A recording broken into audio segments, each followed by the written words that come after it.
అబ్బో ఇక్కడ కేజీ చీరలు కొంటే అర కేజీ చీరలు ఫ్రీ అంట. మంగళ్య షాపింగ్ మాల్ కేజీల్లో సేల్ టన్నుల్లో ఆనందం. జాతిని ఉద్దేశించి రాష్ట్రపతి మాట్లాడుతున్నారు. లైవ్ ద్వారా చూద్దాం. शुद्धों की भावना के साथ हमारा संकल्प है कि विकास का लाभ प्रत्येक व्यक्ति तक पहुंचे।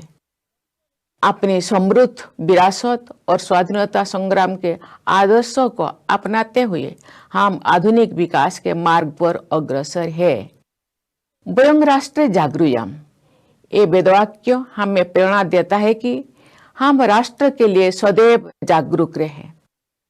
हमारे स्वाधीनता संग्राम में संघर्षरत अलग अलग विचारधाराओं के लोगों का लक्ष्य एक ही था, भारत की स्वतंत्रता। स्वदेशी आंदोलन के दौरान वंदे मातरम जन जन का गीत बन गया। राष्ट्रपिता महात्मा गांधी के नेतृत्व में अनगिनत देशवासी स्वाधीनता संग्राम से जुड़ गए। बाबा साहेब डॉक्टर भीमराव अंबेडकर ने समाज सुधार तथा राष्ट्र निष्ठा के उच्च आदर्श प्रस्तुत किए। भारत माता की उन सभी महान संतानों को मैं सादर नमन करती हूँ, जिनके आदर्श पर चलते हुए हमारा देश स्वतंत्र हुआ और आगे बढ़ा। आज 14 अगस्त के दिन को हम विभाजन विभीषिका स्मृति दिवस के रूप में मनाते हैं। हम उन लाखों देशवासियों को याद करते हैं जो विभाजन से जुड़ी हिंसा में मारे गए या विस्थापन की त्रासदी झेलने को मजबूर हुए। सांप्रदायिक हिंसा की वजह से लाखों लोगों को शरणार्थी बनना पड़ा और बंटवारे की विभीषिका सहन करनी पड़ी। फिर भी उन्होंने अपनी पहचान नहीं छोड़ी।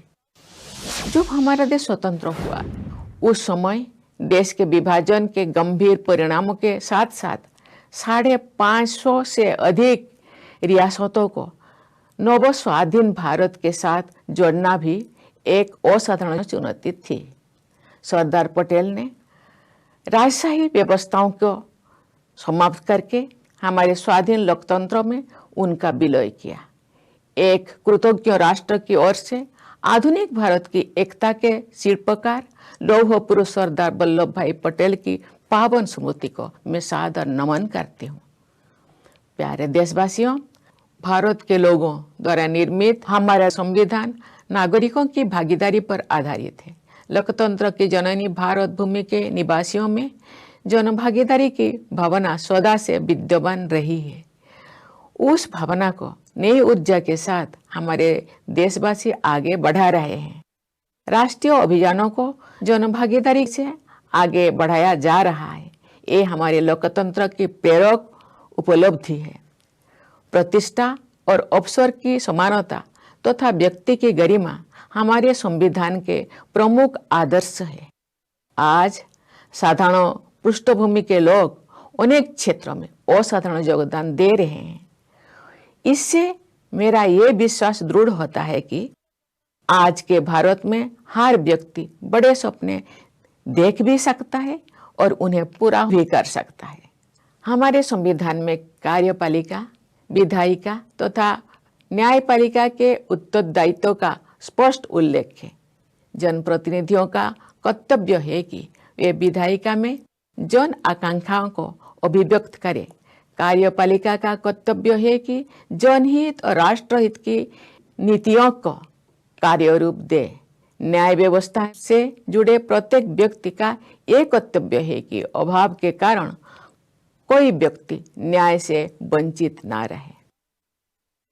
हर नागरिक को, विशेषकर वंचित वर्गों के लोगों को समानता के आधार पर सम्मान के साथ समय से न्याय मिलना चाहिए। प्यारे देशवासियों, पिछले एक दशक से कुछ अधिक समय में हमारे देश ने तेज गति से समावेशी विकास किया है। विरासत और विकास के समन्वय को प्राथमिकता दी है तथा विकास में बाधक दशकों पुराने अनेक अवरोधों को दूर किया है। हमारे देशवासी महात्मा ज्योतिबा फुले की 200वीं जयंती मना रहे हैं। महात्मा फुले और क्रांति ज्योति सावित्रीबाई फुले ने सामाजिक न्याय, शिक्षा, महिला सशक्तिकरण और समानता के क्षेत्र में ऐतिहासिक योगदान दिया है। उनके आदर्शों के अनुसार विगत कुछ वर्षों के दौरान वंचित वर्गों को आगे बढ़ाने के लक्ष्य को राष्ट्रीय प्राथमिकता दी गई है। महिलाओं की शिक्षा के क्षेत्र में सफलता के नई प्रतिमान स्थापित हुई है। 25 करोड़ से अधिक लोगों को गरीबी से मुक्ति दिलाने में सफलता मिली है।